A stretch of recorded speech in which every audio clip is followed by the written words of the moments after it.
children as, quote, a typically false news story. Now there are reports Ivanka Trump is indeed attempting to obtain a clearance. What changed there? Well, at the time, it was not true. I mean, she wasn't obtaining a security clearance. So it was not accurate then. There was no, I think we addressed it during the transition. An official had actually just inquired. There was no actual attempt at the time. The official in question was removed from the transition team. They had merely made an inquiry into what it would take to get an SF-86 process moving forward.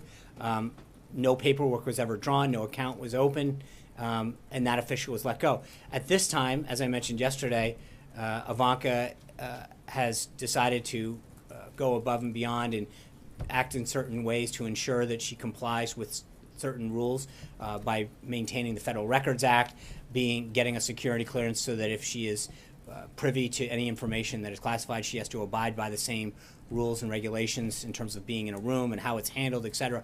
We've taken appropriate measures to do that. I mentioned the statement yesterday, and we'll stick by it. And a second question on Paul Manafort. Yeah. The Associated Press has published a report based on documents that he had a plan to, quote unquote, benefit Vladimir Putin for a client.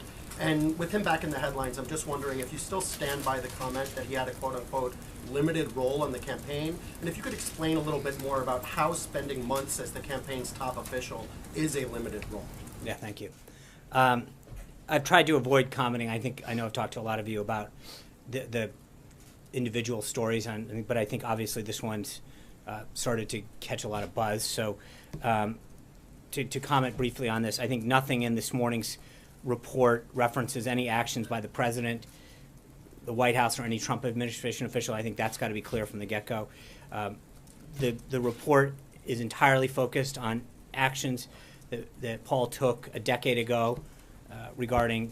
He's a former advisor of the campaign, and the actions that came to light this morning are about a client that he had last decade. I know I commented on this the other day, and clearly I should have been more precise with respect to Paul's role.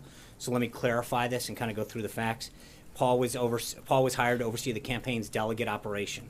He had played a significant role in the convention and delegate operations of 4 previous Republican nominees: Bob Dole, former Presidents George H.W. Bush, Ronald Reagan, and Gerald Ford. And to be clear, he got the job done on the delegates. The president won the Republican nomination after months of speculation after a potentially contested convention. In total, he was involved in the campaign for a total of just under 5 months. He was first hired on March 28th to oversee delegate operations. He was made the chief strategist and campaign chairman on May 19th, and his relationship with the campaign ended on August 19th. The AP story focuses on his activities from the last decade.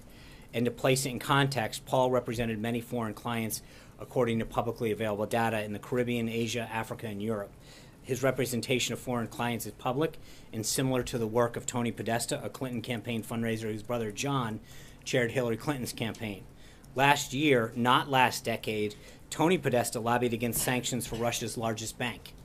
And John Podesta, Clinton's campaign chair, sat on the board of a Russian-based energy company. This was something tied to Hillary Clinton, who was the face of the failed Russia reset policy. So it's not even close. That's what we're talking about now, isn't even close to her most significant role with respect to Russia. As Secretary of State, Hillary Clinton, along with the Obama administration, approved a deal that gave Russia 1/5 of America's uranium reserves.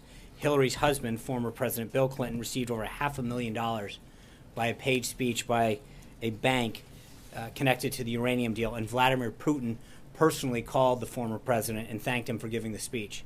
So an individual who worked for less than the campaign for 5 months for the president's 2-year-long campaign, who worked with a Russian entity a decade ago, is the subject of rampant media speculation all day long, even though the Clintons had much more expensive and extensive ties.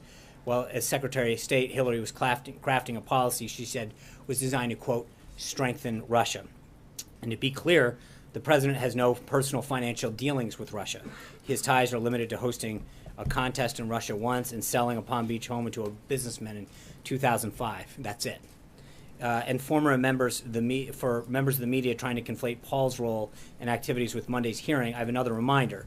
Numerous individuals, including former Obama Director of National Intelligence James Clapper and acting CIA Director Mike Morrell, and members of the Intelligence Committee from both parties, who have been briefed have said across the board that they have seen zero evidence of any collusion